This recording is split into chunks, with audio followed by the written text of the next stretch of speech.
Hi.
Hey, good morning, all of you. Good morning in India. Good afternoon in England, Europe, and good evening in California, and sleepy time in East Coast.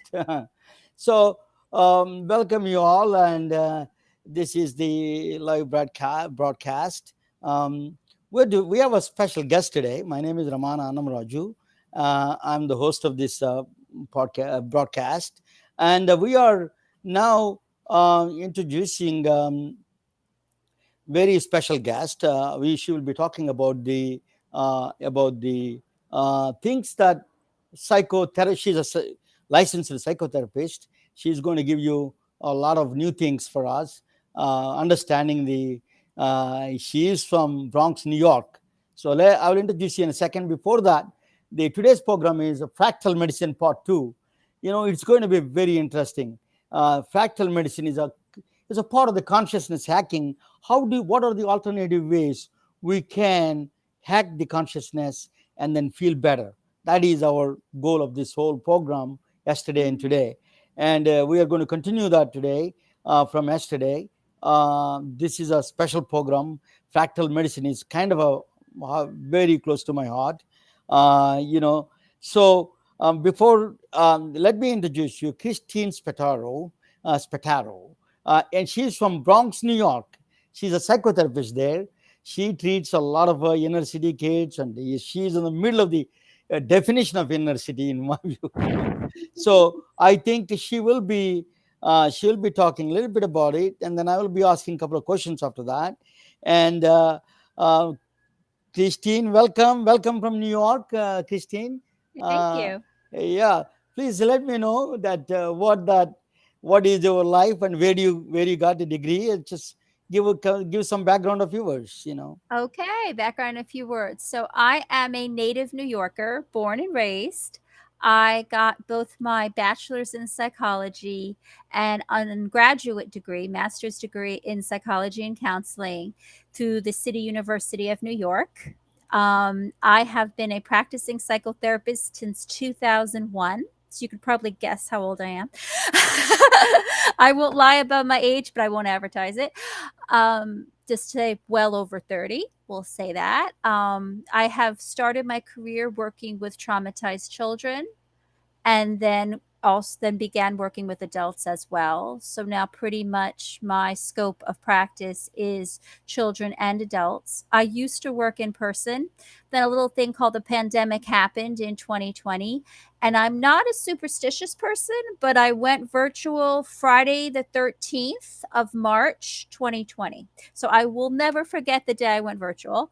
I've been working virtual ever since. I really love it because it's allowed me to be very flexible for my clients in terms of time, also in terms of geography. Because before, where I was limited to, a specific geographical area for them to get to me, I can see clients up and down New York State because I'm licensed in New York State. And I also am a certified professional coach, so I do certified coaching services as well. The little difference in that is for my psychotherapy practice, I am dealing with people who have had really serious trauma or just going through things, dealing with a host of issues, PTSD, depression, anxiety. Where coaching, you don't necessarily have a diagnosis, but you're feeling stuck and you need a little help to get unstuck. And there is a lot of overlap. But the thing with the coaching is that allows me to also see people in other states and to help them through things they're going through as well. So my psychotherapy practice is based in New York, but then I can also do coaching in other places. I can even do it internationally for those of you in India. Just putting it out there.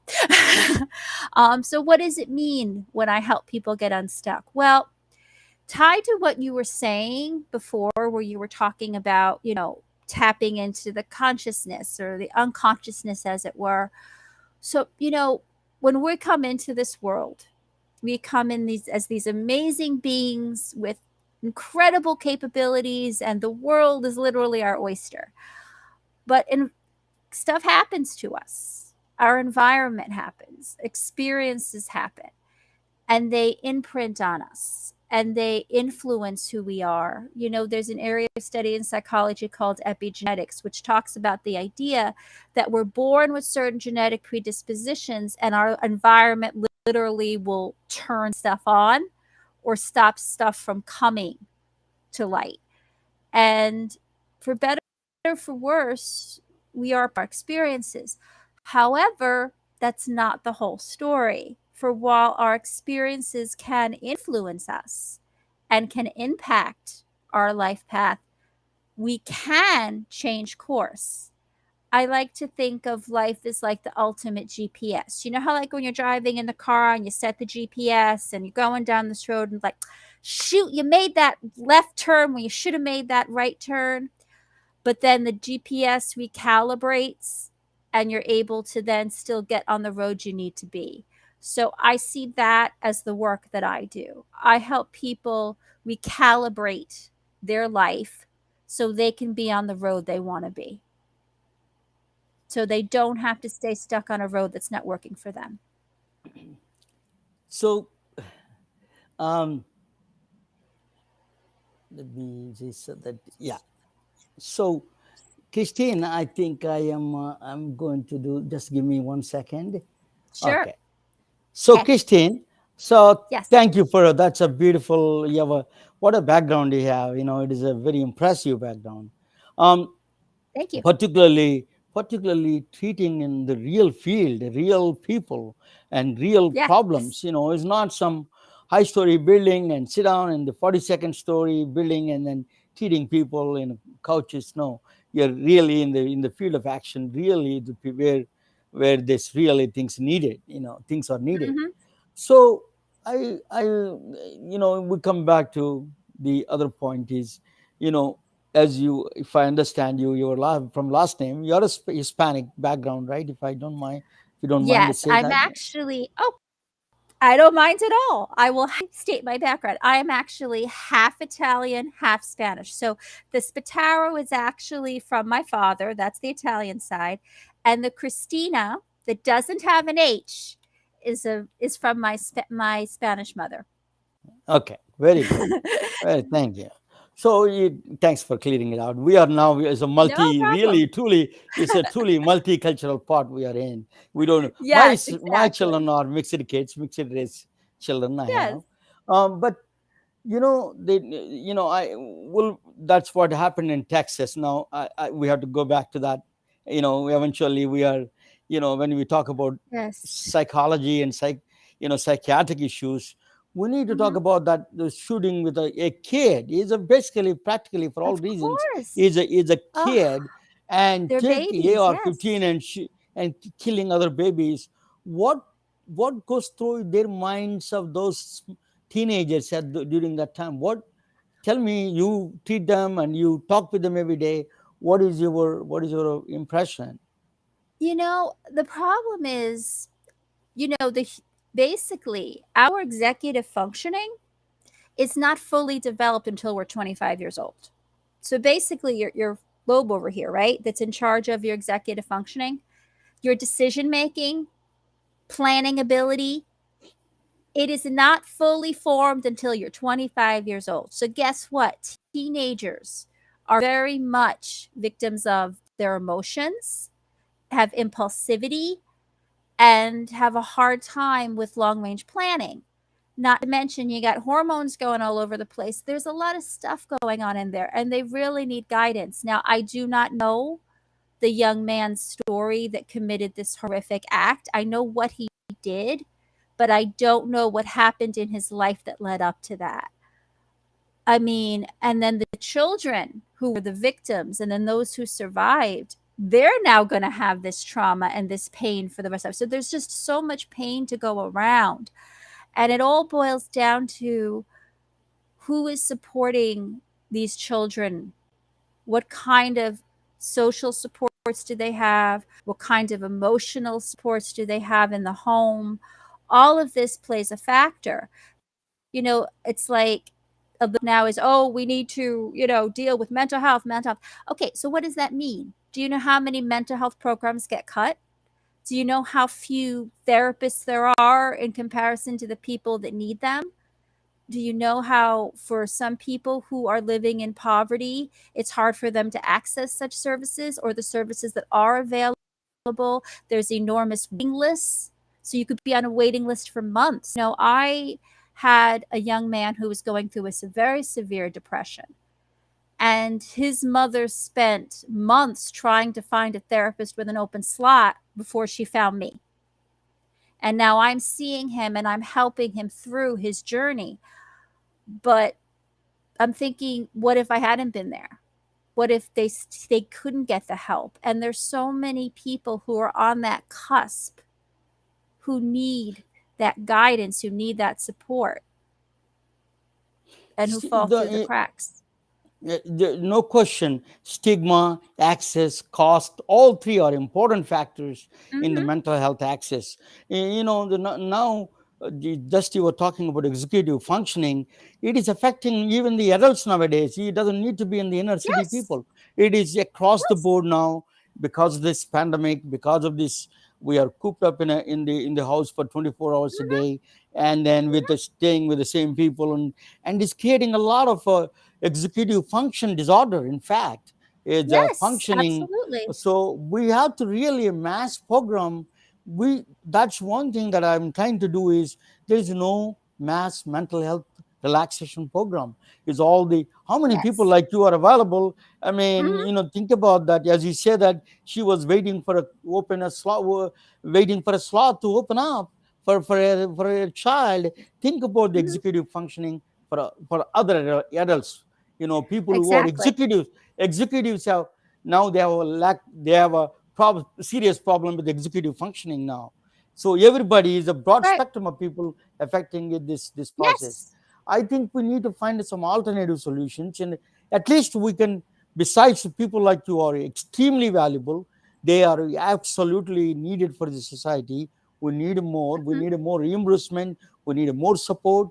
I think that is, the stigma is another reason we Mhm. consider physical disease is something we consider on the top. Mental disease is like some consider kind of a weakness. That is a bigger problem now. Yes. So we have to change our mindset, around the world, not Yes. only here. It is around the world Yes. problem. As you just mentioning, I was talking before the show, you were talking about people who come from war-torn cities, or like Mhm. Ukraine and Mhm. Vietnam, and all those people who came there, war-torn El Salvador. These are the people who come down there. They go through Yes. different kind of trauma. Tell me, what are the Mhm. war-torn people coming from Ukraine, or people from El Salvador, and on those Mhm. kind of conflicting regions they come? What kind of things they face? Well, this is the interesting about living in New York. I love New York. I love my city. Because it is New York, we really do get people from there. So I have gotten people, like you said, from war-torn countries or from other places, because New York is where everybody comes to, right? When they're trying to escape, they're trying to flee. I don't necessarily make the claim they're not going anyplace else, but a lot of people are coming to New York. So I remember this one man, young man I was working with. He was describing how he used to sleep with a knife under his pillow because he was afraid they would come after him in the night and kill him, because he'd already had a lot of relatives who were killed. And the interesting thing about that is he came from a war zone with that feeling. But then I've had other clients who grew up in abusive households who were in an internal war zone. So there is a lot of that overlap of the world is not safe. I can't be safe. I can't trust anybody. So now that, say, they're now in a safe space, right? They're not in that place where they were being hurt anymore. But how to get them to a place where they're not still re experiencing what they went through. And that's where the PTSD comes in, the post traumatic stress disorder, and the reliving of the experience and the hypervigilance. How do you develop sense of trust and safety when you've never known it, or when you had it and it was ripped away from you? You know, they talk about Maslow's hierarchy of needs, and you talk the bottom rungs are the physical needs, the safety and well-being, and it's not until you get past that to the idea of love and belonging, self-esteem, and then the top, which is this wonderful self-actualization. So you have people stuck in those lower rungs just trying to survive, trying to feel safe, trying to live. And that's also where it just contributes to it. And that's where the depression just increases, and the anxiety is at an all-time high. And the pandemic hasn't helped that, because for 2 years we've all been living on the edge of our seat of like, oh my God, what now? You know, it's like, I've had several, like, you know, and then this whole monkeypox thing. We're like, you gotta be kidding me! Monkeypox? Really? We're gonna add monkeypox to everything else we're dealing with. Seriously, I mean, there's definitely times you feel like you're trapped in some crazy dystopian novel, or you know, one of these like survivalist movies, and I'm like, I don't want to be in this movie. This is not good. And I definitely had that feeling at the height of the pandemic, like in 2020, where I literally heard sirens all day long. And I knew what it was. And I'd go out, we would having some like, okay, world is scary. And then I would get online, talk to my clients, and they would tell me how afraid they were. So I had to put on my therapist cap and say, yes, I acknowledge it's very scary out there. And we talk about the tools of how to build safety in a world that doesn't feel safe. Thank you, And Christine, and you can stay there with us for a few minutes. I may ask you at the end some couple of questions. sure. We may need help. The problems we see, we may need help from another universe, probably. So I'm going to show you where the other universe is coming from. This is Okay. called a holographic universe. Uh, this is the fractal medicine part two. I was talking Mhm. about why the fractal medicine, the um, just a minute. I'm going to. This is yeah, fractal medicine part two. This is why we cannot. We have to face head on these mental health problems. We have Mhm. to understand how it works and what it does and everything, Christine. So, but anyway, let me just if you um, so this is a one book I have read in 19. He was a Michael Talbot book. First of the When I came to this country, first thing one of the books that I came across is called Mhm. Michael Talbot's book was called Holographic Universe. Uh, Mhm. um, uh, so one second, I'm going to keep you a little bit. I'm going to talk about this a little bit, then I will bring you back. So I will bring you back, Christine. Just I will, then let me present, and then I'm sure you have some ideas to give it to us. So Michael Talbot is one of the he died in 1982. In fact, very young age in 1953. He is a gay man, and he died with AIDS. In fact, but Michael Talbot wrote a wonderful book. It's called The Holographic Universe. He was he was one of the first early scientific writers about this brain and mind and consciousness, those kind of things. There was a lot of philosophies from Eastern side, But the Western authors, very few I've seen, is certainly one of them, and I love it is combining the science and medicine together. He did. So one of the things, the holographic universe is the book. I was very impressed.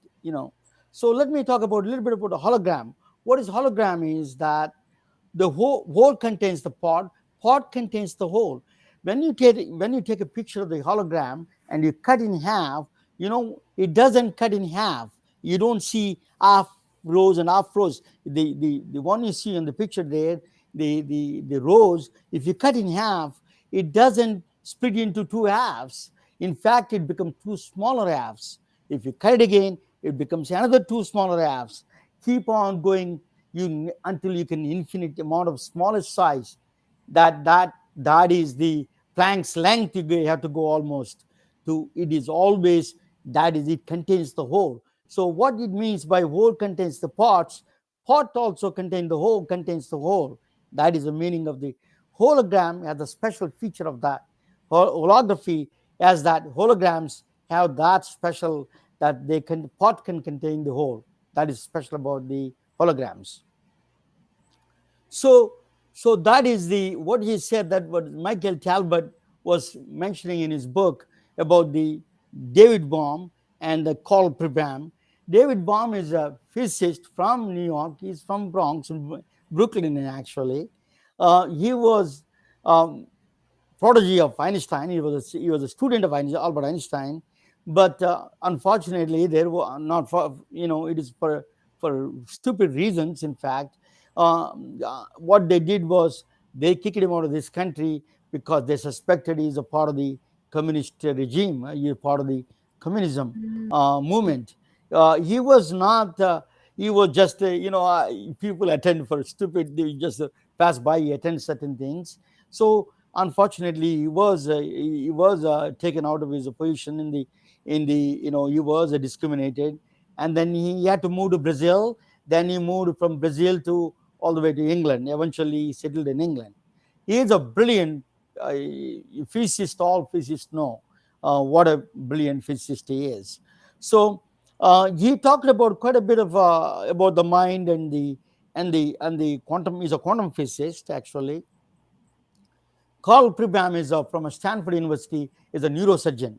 You know, these are the two legendary scientists. In fact, they came up with a theory that brain is a hologram. Brain could be hologram.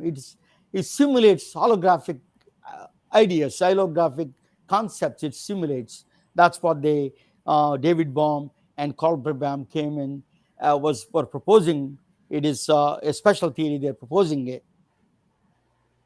So, one of the things is called David Bohm. When he was in England, he met Jiddu Krishnamurti. He was a spiritual teacher. He's from my state, my home state of Andhra Pradesh, India. Mhm. He's near Tirupati, in fact. He was one of the celebrated philosophers. He is a founder of the Theosophical Society. Is a one in 1960s and 50s and 60s. It was a major organization in the movement, in the New Age movement, actually. So he was a spiritual teacher, but he never considered himself as a teacher. He says that everybody is a teacher. But if you see on the YouTube, you see a lot of videos between the David Bohm and Krishnamurti talking together. So David Bohm is a quantum physicist. So one of the things he proposed is through mathematics, in fact, implicate and explicate order. What this is all about is that implicate order means internally, inside all of us, there is only one mind, oneness everywhere. There is no difference between you, me, or anybody else. We are all under the oneness. It comes out. You know that is implicate order that she came. He came with the mathematics to prove the wave function theory. I don't want to go into the quantum physics at this time. To explain the wave function collapse, he came back with these mathematical formulas and implicate and explicate order. Implicate order is that internally something going on. It is some universalness is there in the implicate order under the surface. Mhm. On the surface, when you think about thought, thought comes out as an explicate order. So, somebody was saying that I'm not a Christian, but somebody says in a Christianity you were born as a sinner. In thought is a Mhm. sinner, sin. What David Baum is saying, the thought is the explicate order. It comes out of the implicate order. It is impure. It's a thought itself is an actionable. You can do good Mhm. things with it, but it is a implicate explicate order, comes out of the implicate order. That's what Mhm. David Baum suggesting, that thought comes out from a implicate order. So thought is not a sin in that sense, but it is, thought itself can be impure. That's what he meant by thought as an action. So they came up with he was trying to understand the quantum physics, the wave function collapse, and he was trying to understand it. So he came back with this powerful theory called implicate order and explicate order. Still is a very good theories. In fact, people Mhm. respect David Baum. Is one of the well-respected quantum physicists. And then after that,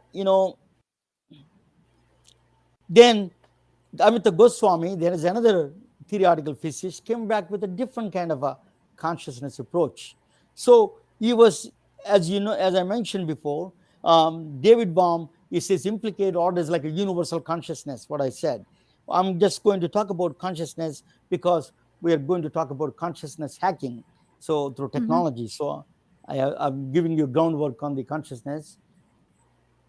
So it's a belief in the physicalish, the people who believe in the physicalism, they believe universe is created, then stars were born, planets were born, Earth came out, and then biology was born out of in this biology came out from then consciousness is the emergent property of the biology. That's what a physicalist view of the world.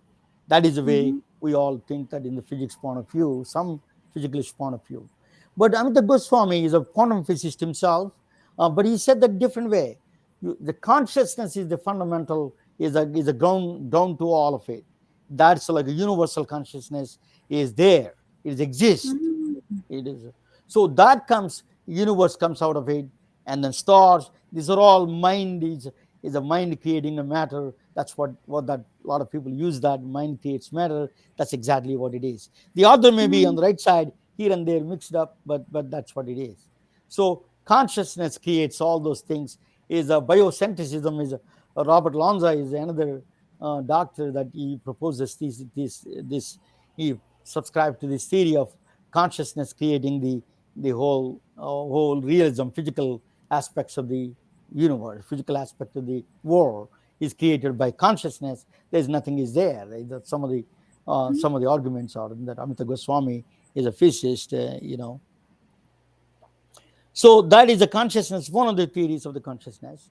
The next one is Roger Penrose and Stuart Dameroff. That they are recent ones. In fact, I met I met Sir Roger Penrose. Anil Bon is a good friend of mine. So um, Sir Roger Penrose and Stuart Dameroff. Dameroff is an anesthesiologist, and Sir Roger Penrose is a mathematical physicist from England. Mhm. They found they they they they proposed a theory is on the consciousness, that is something. So a lot of the lot in physics, that what they think is quantum behavior cannot happen in the biological world, our biological world here, because they're too big and it's warm, too warm, and the temperatures usually quantum phenomena happens under the lowest temperatures, like a Kelvin temperatures minus 272 degrees, or very low temperatures. It happens. It cannot happen the room temperatures. That's what their claim was. But so that's one of the arguments against the quantum biology, quantum things won't happen with the life. But the Roger Penrose and then Stuart Hameroff suggested there is a possibility that there is a way to do it, through. So they proposed a theory in the quantum consciousness through the microtubules inside the neuron cells. A quantum behavior exhibits a quantum behavior. For example, photoelectric effect. If you see a light falling on your eye, why it is so efficient than a solar battery. Our eye is 100 times more efficient than only 50% efficient is solar battery, and our eyes are 100% efficient. The reason was the reason was our photoelectric effect. When the photon falls on it, it splits into the ghost particle and goes all possible paths, go back to the visual cortex, and then come back and then fix the distance fix the shortest distance and come back in time, and then that is the shortest distance. It travels the shortest distance. That's why it is a very efficient mechanism in that sense. So quantum biology is a very emerging field nowadays. So it's possible the biological lives, they found a way to trick the nature and incorporate the quantum behaviors. So Roger Penrose and Stuart Emmeroff suggested a theory. A lot of times, a lot of people were kind of against it for a while. They thought it is not possible, and there were a lot of skeptics around Dr. Roger Penrose and Dr. Amaroff ideas. There was a lot of skeptics around it, but Anirban Bandyopadhyaya is a scientist from India. He's originally from India, but he moved to Japan, and he's a scientist in Japan, and he Mm-hmm. worked on one of the experiments that he experimentally proved it is possible that in the microtubules, the things the neuron the microtubules can exhibit quantum behavior. So next time I'll talk more in detail about that when I interview Anirban when he comes on with us. But so he experimentally proved that it is possible that a quantum behavior can happen in the microtubules. So it is a big validation for the Roger Penrose and the Hameroff theory of Mm-hmm. consciousness. So it is in the mind can consciousness can be one of the validations came from experimental physicist uh, Anirban Bandyopadhyaya. Now there is the other ones they came is the Mosers. Mm-hmm. It is a Maybrit Moser and Edward Moser. They are um I'm pretty sure they're from Austria. Please correct me wrong if I'm wrong, but they won the I Nobel Prize in they won the Nobel Prize in 2014. Uh, so what they won the prize is very interesting. What they won the prize for. Their husband and wife team, they won the mm-hmm. prize for this in medicine. It's called Mm-hmm. GPS cells in the brain.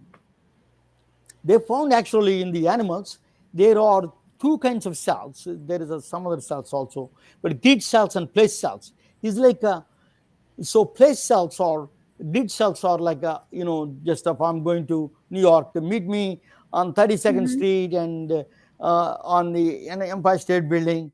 Then you give a place cell, you can give an exact location. The grid, you can give a place, and grid is like works like a region. You give a general idea where that is, and then the other one gives you the specific location. So by a particular restaurant, hey, meet me in TGI Fridays on 32nd Street, 32nd, 34th Street near Empire State Building. That is a particular one. But if you meet me in Manhattan, that is like a place cells and grid cells play that role. So they found that which neurons light up during this process. So not only for this, Mm-hmm. it navigates into the spaces around us, it also creates the time dimension. So place and times are created by these two cells. Very few cells, in fact, very few cells. They create these place and time. So they won the Nobel Prize for this. They found in the animals and then they extended to the humans now. So what is the did these are all the work in the GPS location for us. Not only it is not just the physical locations, a thought could be a construct of the this geometrical nature of the thing. Mm-hmm. It creates actually a geometry. Grid cells and place cells create a geometry like a map. It creates a maps. Mm-hmm. So so that is a map, actually honeycomb map is fact in grid cells and cognitive spaces they call. They create these maps in our brain.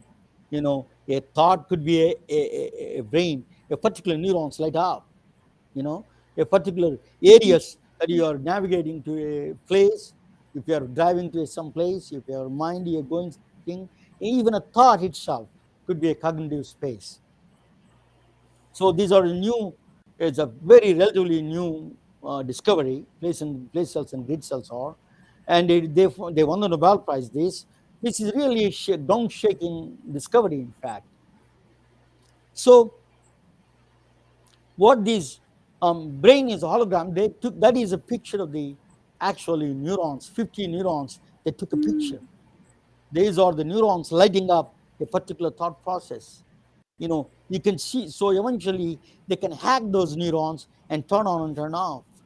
So Mhm. one day we can able to really hack the consciousness. Physically, you can access the consciousness. In fact. So that's why some people say you could read the terrorist mind, you could read people what you're thinking.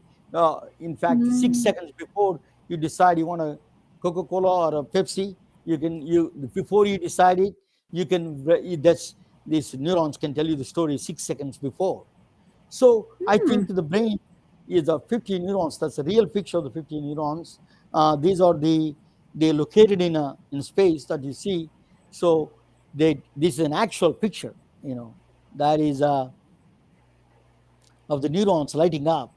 So we are um, so when you see these kind of fractals, it reminds you another art, Jackson Pollock art. It is a fractal geometry. So brain is a fractal. I want to talk with you about the brain, how the thoughts are actually fractally arranged. That's a Mhm. new research is coming out. So fractals, or you can see why we see my friend in Mumbai, she does art therapy. Why art Mhm. could be a very good instrument of therapy, because Mhm. you see the Jackson Pollock contains a lot of people say that he's a trained artist. He's not a crazy guy or a drunk guy. He's a very trained Mhm. artist, and he created this art of this segment trial. That is art. Goes for $200 million. Went for $200 million in auction. So that one is that if you what is so special about the fractal art is that if you see 1 feet away, 1 feet close, Mhm. 2 feet away, 3 feet away, or 10 feet away, exactly look same. They're all repeating inside. Mm. uh, that's a repeating and repeating in that one.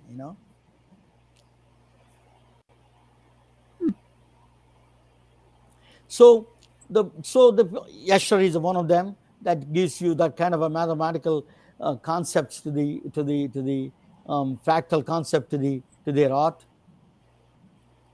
So what happens really if you can disable the GPS cells? What it does is, what is GPS cells? It tells you space and time. It dispels cells have the function of temporal and spatial coordinates. It does. So that is gone. So when you disable them or their functionality is gone down, what happens is they're lost in space and time. You feel like you unify with the God. Mhm. Universal, egoism dissolves. Your oneness you feel. A lot of people who feel these kind of things when they meditate or when they take Mhm. psychedelics, they feel that. But in fact, this Mhm. you can do that. Through lowering the somehow you can make the GPS cells non-functional for a while, temporary at least. A Mhm. permanent GPS cell damage is Alzheimer's, but if it's temporary GPS cells, you feel that oneness is a lost in space. Mm. That is a power of that's a nirvana. Nirvana is a kind of a lost in a thought with nothing. There's no thought with a zero. Mhm. so so that is a GPS cells. That's what we do. The consciousness hacking does that. It can.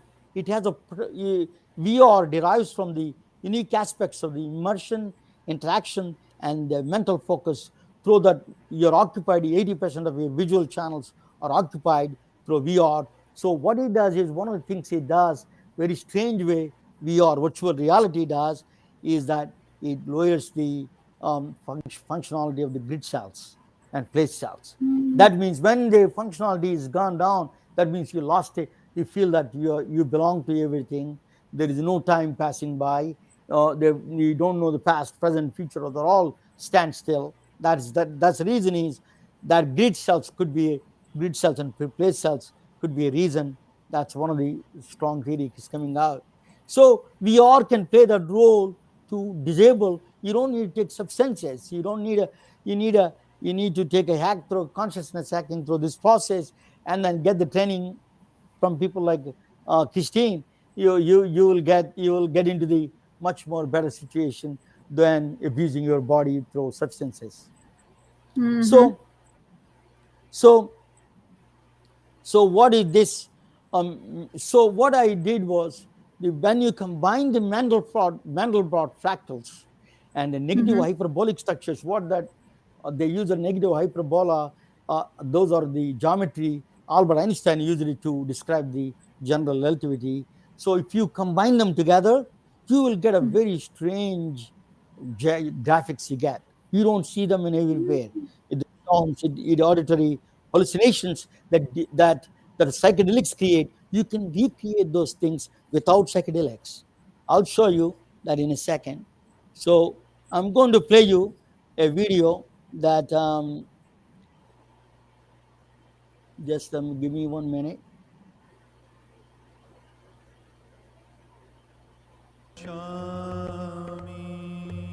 No, no, no, that this one.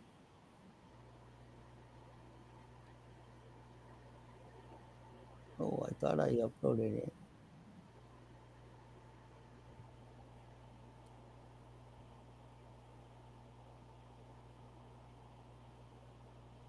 One second, sir.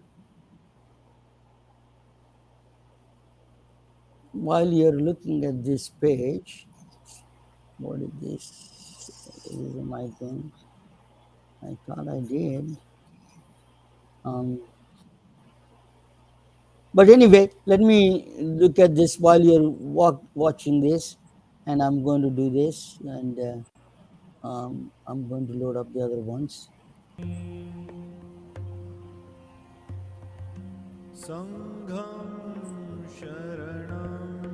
For mental relaxation, early human civilizations in the East practiced Buddha's teachings, while in the West they performed rituals. One place they mastered the consciousness through meditation, and other place they altered consciousness through psychedelics. But there is another alternative technique called consciousness hacking through technological innovation.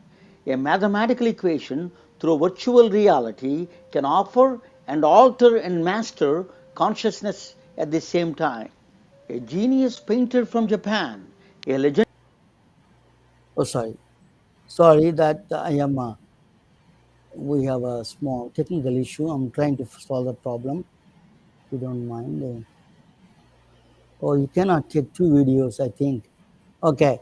So anyway, just while I'm talking with the Christine, while he's loading up, and let me do this if it is loading up.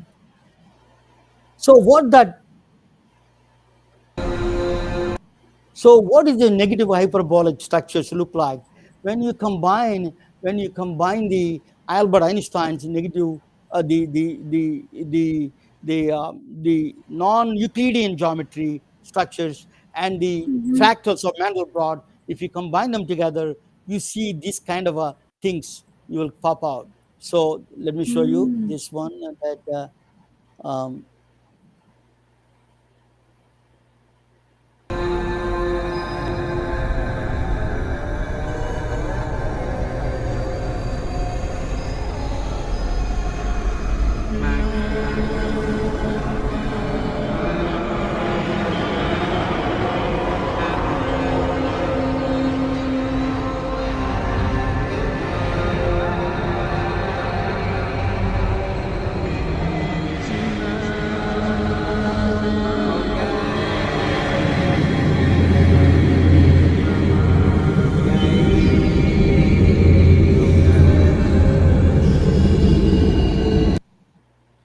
so so these are the mind capturing things that they are fully occupy visual channels. That's why they hack the mind through Mm. visual stimulation. You can hack the mind. Instead of we are playing these violent video games, you show them a that you show them 5 times, 5 minutes a day, 25 minutes a week. It can relax. It can help you Mhm. relax your mind. That's why it is called consciousness hacking. Through visual and Mm. auditory stimulations, you can feel that. And then you need sure, if you have a mental disease, you have to go and see definitely a professional. But here is, you can do executive functioning, what Christine was talking about. And GPS, she was also talking about GPS, in fact.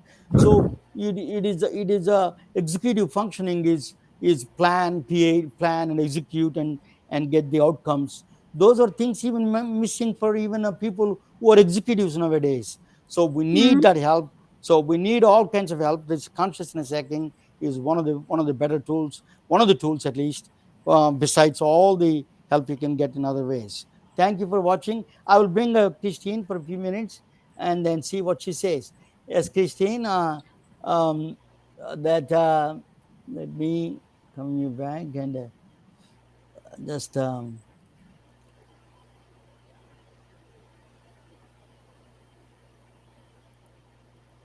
Uh, Let me know when yeah. you. Oh, okay, I'm back. That Okay. was fascinating. That was very, very interesting. And it does align with a lot of what I believe in the work I do, because I believe in the power of the mind. We talk about something in psychology, we talk about the idea that our thoughts, our emotions, and our actions are all interrelated. So a lot of times when we talk about changing someone's thoughts, we're talking about how that will impact their emotions, what they do. It's all interrelated. And we have a lot of mind clutter in our heads, from all the stuff we've been through all the bombardment we're getting on a daily basis. It's busy in there. You're So I busy could in there. see where something that allows it to just sort of relax and get completely calm, that you can get to a place where you could start really with your stuff. And I think that's where people run into trouble, because we're like hamsters on a hamster wheel. We're going, going, going, going, going, and going nowhere. And a lot of times I will use that analogy with my clients. I'm like, okay, we need to put a stick in that wheel. We need to stop the wheel. Let's really look at what you're thinking, what you're feeling, and what you're doing. And if this is this what you really want? And so I Thank you. think anything, yeah.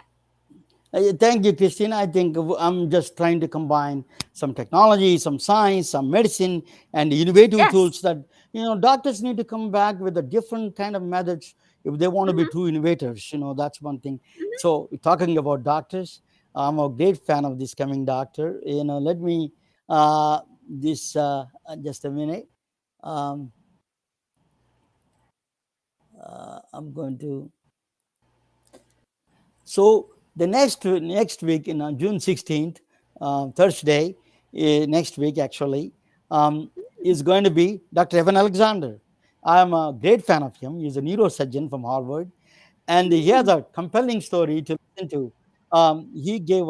He wrote two books. One is A Proof of Heaven, and then Living in Mindful Universe. I read both of them, and he was popular in a lot of. He was with the Oprah Winfrey Show and several major network channels, and I'm a mhm, great fan of him. I think we physicists we need actually consciousness hacking for ourselves, mhm, because we need to dissolve our egoisms and see and open our minds. Medical people also same thing. As a I am a master's in physics, and I did a mhm, nuclear engineering. I did computer science. But one thing I learned, and then from India, that I came from a very religious background, but mostly I never been a religious person like Dr. Alexander, in fact. So more mhm, I studied, more I became tend to believe there is something, a consciousness exists. So we have to mhm, respect that, and we have to, skeptics. Some of the skeptics I see in both sides, in the physics side and in the medicine side. I see them. I think they need to open up their eyes and listen to people like him. Particularly like him. And that even the physicists, they need to, the egoism exists in everywhere, among the doctors, Mhm. among the physicists, everywhere.